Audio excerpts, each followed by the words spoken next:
하는 이들이여, 내가 저번에 이야기한 주제에 바탕을 둔 생각들을 몇 가지 이야기해보고 싶습니다. 붓다는 영원히 변화해가는 존재입니다. 나는 2500년 전에 내 마지막 육화 이래로 나 자신을 수없이 초월해왔습니다. 물론 이 말이 붓다에 대한 전통적인 견해를 가지고 있는 사람들에게는 도발적이라는 것을 알고 있습니다. 나는 여러분의 마음이 정적인 이미지에 붓다에 고정되길 원하지 않기 때문에 의도적으로 그런 말을 했습니다. 물론 인간적인 관점에서는 불변하는 것처럼 보이는 붓다의 요소가 있는 것도 사실입니다. 마치 역설처럼 들리는 설명을 이해하기 위해서는 인간의 의식 상태가 끊임없는 혼란과 동요로 출렁이고 있다. 윤회의 바다 수역섬사라는 것을 알아야 합니다. 여러분의 물질적 삶에서 일어나는 사건들에 대한 집착이 바로 여러분을 습관적인 반응 패턴으로 끌어들이고 있으며, 이렇게 해서 여러분의 삶을 전적인 혼돈의 과정으로 만드는 혼란이 창조됩니다.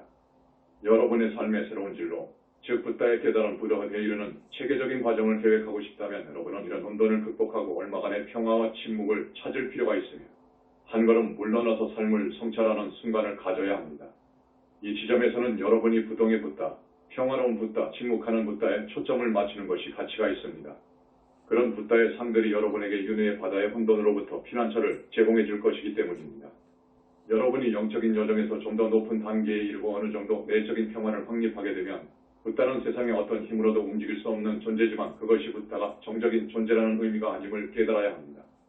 그것은 붓다가 결코 변화하지 않는다는 의미가 아닙니다. 침묵과 평화와 부동은 거기에 아무런 진행이 없다는 뜻이 아닙니다. 그래서 우리는 생명의 강에 대한 가르침을 준 것입니다. 생명의 강에 대한 가르침은 내가 2500년 전에 준 것을 넘어서는 더 상위의 가르침이거나 적어도 더 현대적인 언어로 표현된 것입니다. 여정의 더 상위 단계에서는 붓다의 깨달음조차 정지되어 있는 것이 아님을 인식해야 합니다. 불교와 힌두교의 전통에 속한 아시아권의 사람들은 삶을 수레바퀴로 묘사했습니다. 니르바나로부터 여러분의 영혼이 나와서 육화로 들어가고 카르마를 만들고 이에 의해 다시 환생을 거듭합니다. 그러다가 카르마로부터 해방되는 길을 발견하고 나면 다시 강제로 환생할 필요가 없게 됩니다. 어떤 사람들이나 교사들은 윤회의 수레바퀴에서 해방된 후 여러분은 니르바나 안으로 다시 사라지며 개체로서의 여러분도 역시 사라진다고 가르칩니다. 그렇다면 내 사랑하는 이들이여, 무애 상태에서 나와서 지구의 이 모든 난리북새통을 통과한 후 다시 무애 상태로 돌아간다는 말의 요점이 무엇입니까? 도대체 무슨 의미가 있습니까? 아무런 요점도 의미도 없습니다. 이 모든 허덕임 후에 단지 내가 사라지고 만다면 삶에는 아무런 목적도 희망도 없다고 느끼게 될 것이기 때문입니다. 무와 애 상태란 존재하지 않습니다. 우리가 상승 마스터로서 여러분에게 가르치는 것은 물론 여러분이 계속 진행되고 있는 왕권, 존재란 실상입니다. 환생의 수레바퀴에서 빠져나온 이후에 여러분은 상승할 수 있고 의식의 더 높은 경지를 향해 의식적인 진화를 계속해 나갈 수 있습니다. 마음의 번잡함을 고요하게 한 후에 여러분이 이렇게 계속 진행되고 있는 자기 존재와 붓다의 본래 성품에 정주하는 것은 매우 중요하고도 핵심적인 일입니다. 붓다의 깨달음이 정적인 상태, 혹은 어느 가르침에서 말하던 무아의 상태라고 생각한다면 어떻게 여러분이 그 경지를 향해 분투하고 있다고 느낄 수 있겠습니까? 그러나 사랑하는 이들이여, 무아 노서 의 상태란 존재하지 않습니다. 단지 인간 자아가 없는 노휴먼 self 상태, 분리된 자아가 없는 나스페어 self 상태가 존재하는 것이죠. 신이 창조한 자아 self나, 즉 영원히 진행되고 있는 여러분의 신성한 개성이 항상 존재한다는 의미에서 무아의 상태가 넘는 것입니다. 이것은 인간 자아를 넘어서서 무한으로 사라지는 문제가 아니라 인간 자아를 넘어서서 여러분의 진화와 재연결되는 문제인 것입니다. 사랑하는 이들이여, 여기에 숨겨진 속임수는 인간 자아를 넘어선 경지가 인간 자아에게는 마치 무아의 상태, 무의 상태로 느껴진다는 것입니다.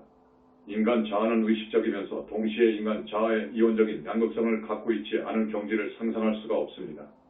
인간 자아와 타락한 존재들에게는 이런 경지가 무의 상태로 보입니다. 그러나 이것은 무가 아닙니다. 무아도 아닙니다. 이것은 하나됨으로 돌아간 자아원 self이며 이것이야말로 붓다에 이른 자아 부더 self인 것입니다. 나는 여러분에게 다시강의 이미지를 남겨주고 싶습니다. 여러분은 산에서 시작되는 강을 보고 있습니다. 그 초반 단계에서 강은 매우 가파르게 떨어지면서 아주 빠르게 움직이며 세차게 흘러갑니다.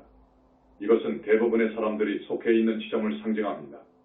여기서 사람들은 자신의 반응 패턴과 집착이란 덫에 단단히 걸려서 윤회의 바다의 소용돌이가 거칠게 몰아치는 풍랑과 혼돈 안에 잡혀 있습니다. 그들의 삶 안에 있는 모든 것은 혼돈이고 난폭한 운명의 화살과 돌은 그들을 이리저리 쓰러뜨리고 있습니다. 그들은 자신의 삶에 대한 통제력이 없으며 삶의 롤러코스터를 멈출 수가 없습니다. 그리고 여러분이 여정을 가다가 붓다의 진정한 내적 평화를 발견한다면 강의 후반 단계에 도달한 것이며 그곳에서 강물은 대지 위로 부드럽게 흘러가고 있습니다. 그렇다 해도 여러분은 강 안에 움직임이 있음을, 여전히 흐름이 진행되고 있음을 알아차리기 시작합니다. 거센 물살은 이제 사라졌고 여러분은 평화를 느낄 수 있습니다. 여러분이 이 지점에 도달하면 여러분은 붓다에 대한 다른 조망을 얻을 수 있습니다. 여러분이 내면에서 평화를 느낀다면 비록 육화 중이라고 해도 여러분은 생명의 강과 함께 흘러가고 있는 것입니다. 평화는 실제로 그 움직임 안에서 얻어지는 것임을 여러분은 깨닫게 됩니다. 그리고 여러분은 붓다의 부동 상태, 평화로운 적정의 상태는 실제로는 멈춰있는 상태가 아님을 깨닫게 될 것입니다. 사랑하는 이들이여, 강을 생각해보세요. 여러분은 강 안에 어떤 지점에 있고 따라서 그곳에서의 관점에서 강을 보게 됩니다. 자, 이제 강 밖으로 걸어 나와서 여기 한국의 동쪽의 산맥에서 시작되어 서울을 관통해 흘러가는 강을 보세요. 그리고 이 강을 하나의 전체로서 볼 수 있다는 것을 깨달으세요. 전체 강은 개별적인 물 분자로 이루어져 있습니다. 그러나 여러분이 관점을 옮긴다면 여러분은 전체 강이 하나의 거대한 연속체로서의 무림을 깨닫습니다. 사랑하는 이들이여, 그것이 그 전체 강이 그 흘러가는 강이 하나됨이 바로 붓다입니다. 그것은 움직임 안의 고요함입니다. 그것이 바로 생명의 강임에 나는 그 강입니다. 여러분도 그 강입니다. 여러분은 하지만 나는 그 강 안에 어떤 지점에 있을 뿐인데요 라고 말하겠지요. 네, 여러분은 강 안에 있지만 그렇다고 여러분이 전체와 연결되지 못하고 전체 강이 불성임을 깨닫지 못하는 것은 아닙니다. 여러분은 전체에 조율할 수 있고 여러분이 강의 특정 지점에 있을지라도 여전히 전체를 순간적으로 체험할 수 있습니다. 이런 체험은 삶에 대해 근원적으로 다른 관점을 가져다 줍니다. 여러분이 여정의 가장 높은 단계에 있다 하더라도 자신이 가지고 있는 마지막 집착들까지 극복해 나가는 것이 궁극적 열쇠입니다. 여러분의 생명의 강이 궁극의 바다로, 윤회의 바다 너머에 있는 평화의 대량, 내가 피안이라고 부르는 그곳으로 흘러들어가기 전에 그 집착들은 극복되어야만 합니다. 사랑하는 이들이여, 이제 나는 여러분이 움직임 안에 평화를 누리길 기원하면서 나 자신인 평화 디피스타라의 AM 안에 여러분을 공인합니다. 그리고 나는 이 컨퍼런스를 공인하며 이것이 여러분 개인의 의식과 나만, 북한 그리고 아시아의 집단의식 상태를 한층 더 높여가는 진정한 돌파구가 되도록 공인합니다. 끊임없이 초월하며 영원히 흘러가고 있는 붓다의 평화 안에 봉인되어 존재하세요.